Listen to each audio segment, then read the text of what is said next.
This year's Thunder Over Michigan Air Show featured the debut of a new plane that wowed the crowd. Right next to us here is one of the stars of the show, the F-22 Raptor from the United States Air Force. First appearance here at Thunder Over Michigan. An eye-watering performance. These guys are going to tear up the sky. The other headliner of the show is the Breitling team. The French-based pilots made one of their last American tour stops. I am a lucky guy to fly with Breitling Jet team. I spent 20 years in French Air Force as a fighter pilot. And when I left, I was at the right place at the right time and met Jacques, who at this time built up a jet team, the Breitling Jet team. The Breitling team gave a lucky few, including myself, the ride of a lifetime. It was awesome, starting off with takeoff and feeling the power of the jet, and then climbing a bit, having the planes all in formation. I saw a smile out of you. I saw a big smile out of Dylan Larkin, and I had my head in my hands, and everyone's laughing. But yeah, that was unbelievable to look around and see how close we were all together. I love flying. I'm flying since a long time, and as soon as I'm in the jet, I'm happy. For me, flying is happiness.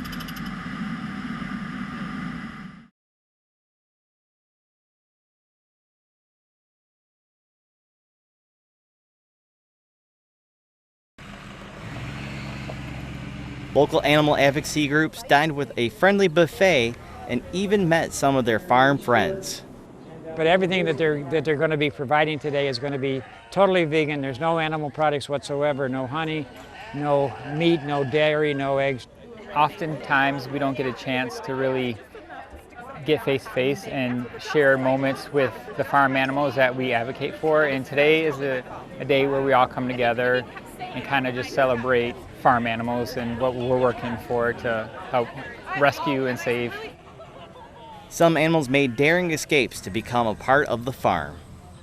We do have cows that have run away from a slaughterhouse. We've got 3 cows actually. One ran away from a slaughterhouse in Detroit back in 2003. Jefferson, he's been here since then. We've got one that ran around on Long Island, and he's been here about 5 years.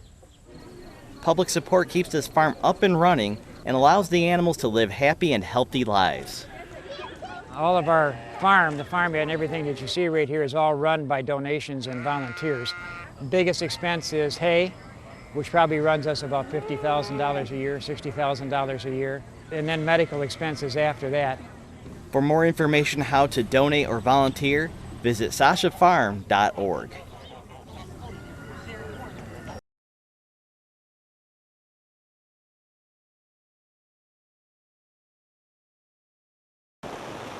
The rainy weather didn't dampen these runners' spirits at the Turtle Family Fun Run.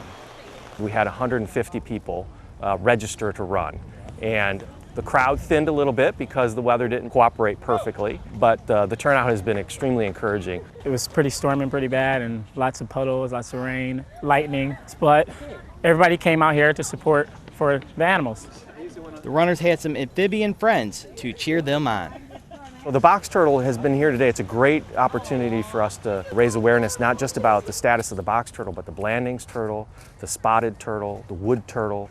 There are a number of turtles that are native to Michigan's lands and waters, and really all of them are at some sort of risk of either disease or habitat destruction. To find out how you can help native Michigan turtles, visit michigannature.org.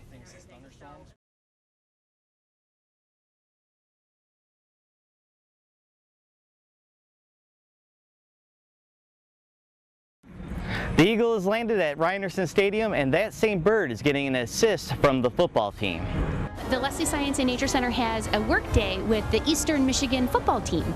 And for about 4 years, we took the Eagle and we were in the team locker room. And last year, we expanded and started flying our bald eagle.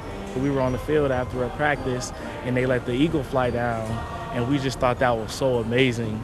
The Eastern Michigan Eagles block invasive species while planting some saplings. So the trees that we have are all native Michigan trees, and we have fantastic wildlife tree, choke cherry, we have some bur oaks, and some hazelnut trees. We got a guy doing the wood chips over there, we're digging holes, and they're going around and planting the trees after us and putting the soil in. Digging the holes is by far has been the biggest part. It's my first time ever doing something like this. So when I hit a root on my first time, I just had to sit there and keep chopping away. And it was almost like a workout, building up a sweat out here, and it's actually fun. This rewarding manual labor builds bonds that will last for years to come. The first one is it just really kind of strengthens our relationship, allows the student athletes an opportunity to give back to the Eagle because some of the plants that we're planting will be around her enclosure where she lives. I remember writing a poem back when I was younger, and it was just about like growing up, not forgetting your roots and where you came from. So giving back to the community has always been big in my life, and I enjoy every single part of it.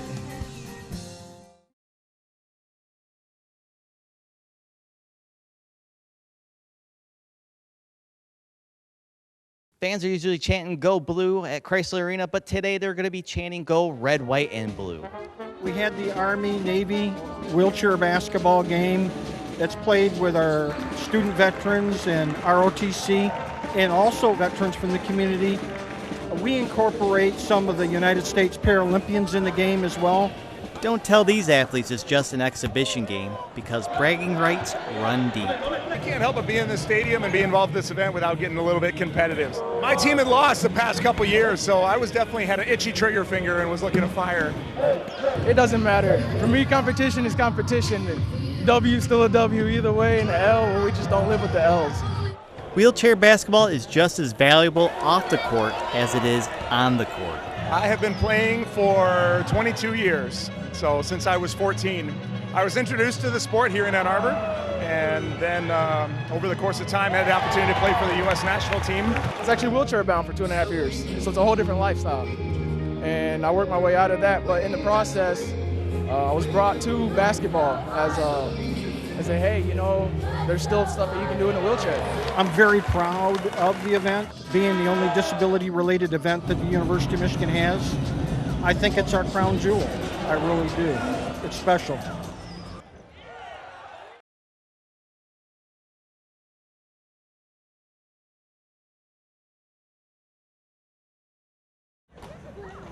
The combination of skateboarding and improv jazz might sound like a strange one, but this matchup made the perfect recipe for a sunny afternoon.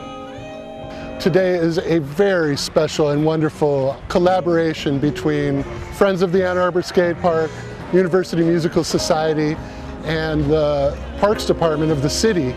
And this is an event called Falling Up and Getting Down. We have world-class jazz musician along with world-class professional skateboard athletes, and they are doing a improvisational collaboration between jazz music and skateboarding. Well, this event, it's for skateboarding and for jazz music, which is not a combination that's usually together, but it is here, and we're both just going to jam out while one's skating, one's playing music, and it's going to be super fun. Skateboarding to jazz music was a new experience for most skaters, even for the pros. Some of these musicians and skaters have worked together, some of them have not. There has not been a lot of rehearsal, but there is a unity of vision and understanding what they are making happen today. So it's pretty freeform. It's like a jamming, he's just going for it. And I'm going to be doing the same thing, so he'll just apply, so like if I'm going slow, he'll play slow. If I'm going fast, he'll play fast. So it'll just be us working together in that sense, so it'll be cool. The funky improv vibes at Falling Up and Getting Down left a mark on some of its patrons. It's making me personally, and probably more people, feel more groovy, and it's better because you have something to listen to while you're skateboarding instead of just hearing your wheels spin and that screeching sound. The process of collaborating with these artists and with these skateboarders has been just really joyful, and I'm so glad that we have a beautiful day to kind of culminate the whole experience together.